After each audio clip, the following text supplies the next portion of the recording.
Bien, bonsoir à tous et à toutes. Donc, en effet, je m'appelle Muriel Cuvelier, je suis institutrice primaire à l'école d'enseignement spécialisé de Musson, et ce depuis 21 ans. Alors en fait, le handicap des enfants dans une école, milieu scolaire, il est classé au nombre de 8 types différents. Ils vont forcément du chiffre 1 au chiffre 8. Nous accueillons, nous, à l'école, principalement des enfants de type 1 et 2, c'est-à-dire déficience mentale légère ou sévère. Type 3, ce sont les troubles du comportement. Et type 4, ce sont les troubles moteurs, les déficiences motrices. Nous avons en fait en moyenne, je dirais, 120 enfants qui ont de 3 à 13 ans chaque année, qui sont répartis dans 2 classes maternelles et tout le reste en classe primaire. Alors en fait, lorsque j'ai fait mes études d'institutrice primaire, je vous avoue que je ne m'attendais pas du tout à cette carrière. Vraiment pas. Parce que vous savez, vous faites vos études, vous avez 21 ans. Et vous avez, voilà, la joie de dire, je suis institutrice, j'ai appris un métier, j'ai de l'expérience, je vais me retrouver face à 20, 25, 30 parfois, malheureusement, petites têtes blondes qui sont là juste pour entendre du savoir, prendre et moi déballer. Et en fait, ce n'est absolument pas ça que j'ai vécu. Et je remercie le ciel tous les jours de m'avoir permis de vivre autre chose. Alors, l'enseignement ordinaire est essentiel et important, mais le nôtre aussi.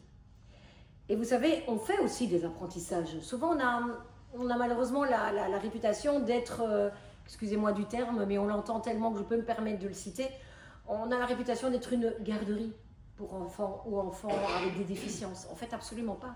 Nous sommes une école au départ. Nous sommes des instituteurs, des institutrices. Nous formons de futurs enfants au sein de la société, ce qui est souvent le grand problème. Donc en fait, comme je vous le disais, nous accueillons des enfants type 3 principalement au sein de l'école. Environ 80% de la population, c'est ça. C'est-à-dire des enfants avec des troubles du comportement. Ce que vous entendez des fois à la télé dire de l'hyperactivité ou de la violence. Et en fait, chez nous, on fait de l'enseignement traditionnel, mais aussi on fait beaucoup d'autres choses.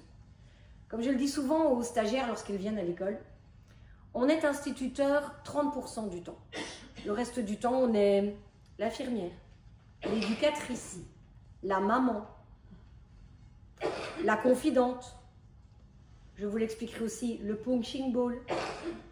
Nous avons en fait beaucoup de rôles sur une seule journée. Et c'est ce que j'aime dans ce type d'enseignement. Je vous avoue qu'après 21 ans d'enseignement, si je n'acceptais plus de faire mon métier, je ne retournerai pas dans l'enseignement ordinaire.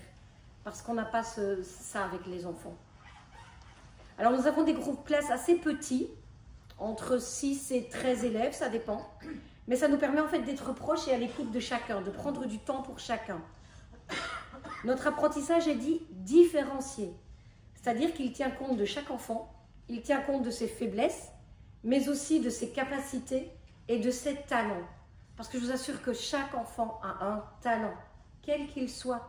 Et souvent on le découvre tout à la fin, puis des fois on le découvre quand ils sont tout petits. Mais là, ce n'est pas un problème. Ils en ont un et on l'a trouvé. En tout cas, on a cherché. Alors, malgré cela, tout n'est pas idyllique dans notre métier. Ça n'a pas l'air comme ça, mais voilà. Comme je disais, nous sommes assez souvent un punching ball. La violence et les coups, malheureusement, sont quotidiens chez nous. Que ce soit entre eux, mais vis-à-vis de nous également. La colère que certains enfants ont en eux ressort de la seule manière qu'ils connaissent. Ils la vivent, donc ils la retransposent. C'est la violence. Et ils ont de la violence à l'instant T, face à la personne T qui est devant elle. Que ce soit un adulte, que ce soit un enfant, ça n'a pas d'importance. C'est comme ça. Voilà, il faut que ça sorte et ça sort. Mais vous savez, je vais vous dire, quand ils viennent après la crise, souvent, qui vous regardent, petit bout comme ça de 7 ans, qui vous regarde dans les yeux, qui vous dit, tu sais, c'est pas toi que je n'aime pas, toi je t'aime. C'est... Et puis je dis, ne dis rien, je sais qui c'est. Parce que nous connaissons le passé de ces enfants. Parce que nous savons d'où ils viennent. Mais eh ben là, tout est oublié. Hein. On peut se faire taper dessus, c'est pas grave. D'accord? Parce que franchement, ça passe. Alors je le disais tout à l'heure, nous abordons en fait les enfants et les apprentissages de façon très différente. Le plus important pour nous, dès le départ, c'est de créer un climat de confiance. Tant avec l'enfant que par la famille.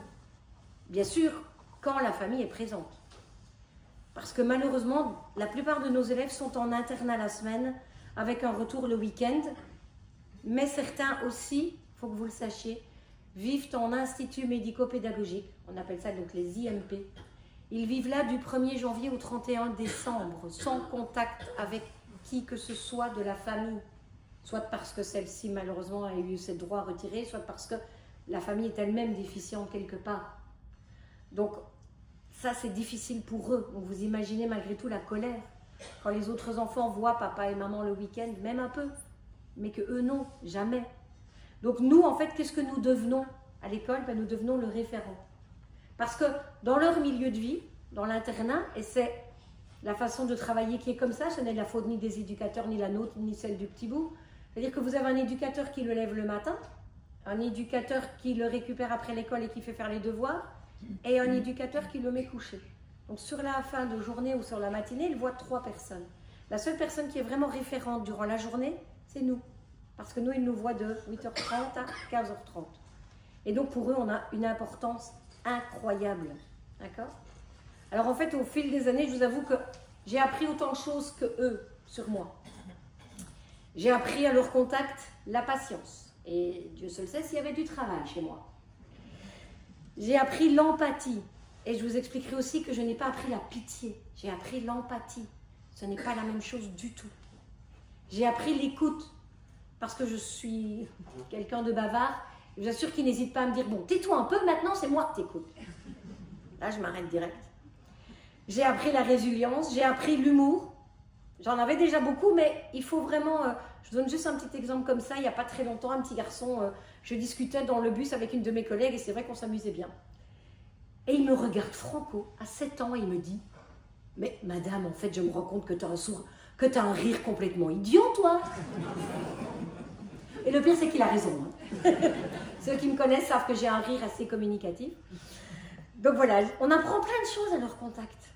Et en même temps, enfin, je ne sais pas si vous vous imaginez, mais est-ce qu'à votre âge, vous auriez osé dire ça à votre instituteur, votre institutrice?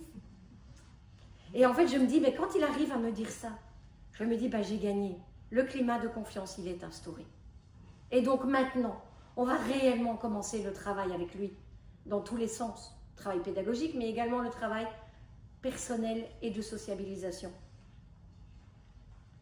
Alors ce métier remet très souvent aussi ma foi en cause, je l'avoue. Je vous explique. Lorsque vous côtoyez un enfant qui se trouve en fauteuil roulant, on en a. Un enfant qui est privé de ses mouvements, qui a des difficultés de langage, et à qui un jour on diagnostique un cancer ou une maladie grave. Là, je vous avoue qu'on ne fait qu'une seule chose. On regarde le ciel et on dit, mais pourquoi tu lui fais encore ça? C'est humain, c'est comme ça. On doit trouver un coupable, parce que si on n'a pas de coupable, c'est encore plus difficile à vivre. Et vous savez que c'est souvent au contact de la famille et de l'enfant lui-même, en fait, qu'on est rassuré. Vous savez, la maman vient et me dit, mais Madame Muriel, ne vous inquiétez pas. Il va juste avoir quelques séances de chimio, c'est pas grave. Enfin, vous imaginez? Et on entend ça d'une maman qui a un petit garçon de 7 ans, avec qui elle a déjà dû combattre tellement de choses. Et là, vous vous dites, et mes petits problèmes à moi, c'est quoi? Ben, il n'y en a plus.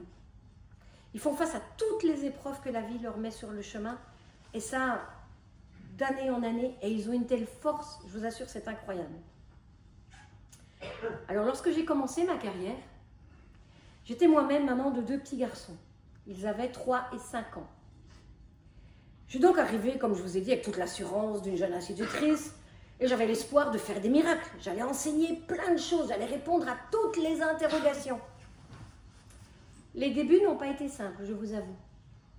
Au début, j'ai commencé pour un remplacement d'1 mois. Ça fait 21 ans. En fait, j'étais une maman et une enseignante assez méticuleuse, carrée, qui a posé un cadre. Mais je me suis retrouvée face à ces enfants, avec chacun d'eux leurs difficultés spécifiques. J'ai très vite perdu pied. J'étais jeune en plus. Donc, il m'était impossible, en tout cas pour moi, j'avais l'impression que je ne leur offrais pas un cadre respectueux. Il m'était impossible de leur imposer des règles. Il m'était impossible de me fâcher. Et en fait, j'ai transposé la même chose à la maison. Les règles, les cadres, les demandes, complètement cessées. C'était Yalla, à la maison. En fait, c'est simple. J'étais tellement heureuse que Dieu m'ait offert 2 adorables petits garçons qui n'avaient aucun souci, eux. Que je ne pouvais pas leur demander plus encore. Je ne pouvais pas m'obliger à demander plus que ça. Mais je vous assure qu'à côté de ça, ben, ça a très vite été l'anarchie des 2 côtés. Waouh! Donc en fait, à l'école, j'étais tellement triste que je ne leur imposais rien. Et à la maison, tellement heureuse que je n'imposais rien. Il a fallu retrouver le juste milieu. Ça n'a pas été simple. Et c'est ce que je vous disais tout à l'heure. En fait, ce qui se passait, je me suis rendu compte à l'école que ce que je créais, c'était que j'avais pitié de ces enfants. J'avais pitié d'eux. Et ils n'attendent pas ça de nous. Ils n'attendent absolument pas de la pitié. C'est pas ce qu'ils ont besoin. Ils n'ont besoin ni de la mienne, ni de la vôtre. Ils ont besoin d'un cadre. Ils ont besoin de règles. Ils ont besoin d'être traités comme les autres. Et tout ceci dans un seul but, les sécuriser. Ils ont besoin d'être mis face à leurs limites aussi. Surtout les grands enfants caractériels. Alors on dit oui, mais si on dit non, si on impose cette frustration, on va développer une crise. Oui, c'est vrai, il va y en avoir une. Mais ce n'est pas grave. Parce que cette crise, elle apprend autant à lui qu'à nous. D'accord ? Ils ont besoin vraiment d'être mis face à leur frustration. Cela les aide à grandir, mais cela les aide surtout à s'adapter à la vie sociale et à la vie en communauté, qui pour eux est quelque chose d'affreusement difficile. C'est pour ça aussi que nous avons de petits groupes classes. Mais comme je dis toujours, vous savez, 13 chez nous en valent 26 ailleurs. En fait, ils ont besoin de se sentir en sécurité avec les gens avec qui ils sont et là où ils sont.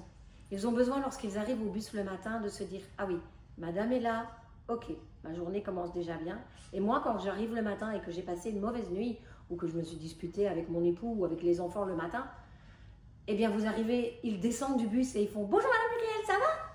Ah ben, ploum, poum, la banane, elle est là et la journée, elle va bien se passer. D'un côté comme de l'autre. Et moi, je ne vais pas lui répondre « Oui, oh, ça va, fous-moi la paix. » Non. Je fais « Oui, bonjour. » Et automatiquement, on a eu ce sourire là, tous les deux. Et la journée, elle commence bien. Donc, un des points essentiels de notre métier, c'est sécuriser l'enfant, tout en lui créant des apprentissages. Alors, je terminerai en vous demandant ceci. S'il vous plaît, lorsque...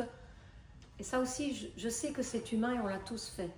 Mais lorsque vous rencontrerez un enfant dans un restaurant, dans un magasin, que ce soit un enfant, un adolescent, un adulte, porteur de handicap, faites-lui un sourire.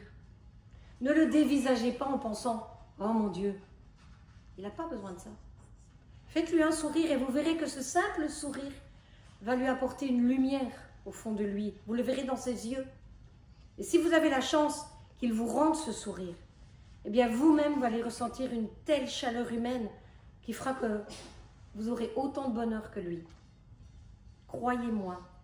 Parce que comme l'a dit un célèbre acteur avec son film, toutes ces personnes, elles ont vraiment un petit truc en plus. Merci.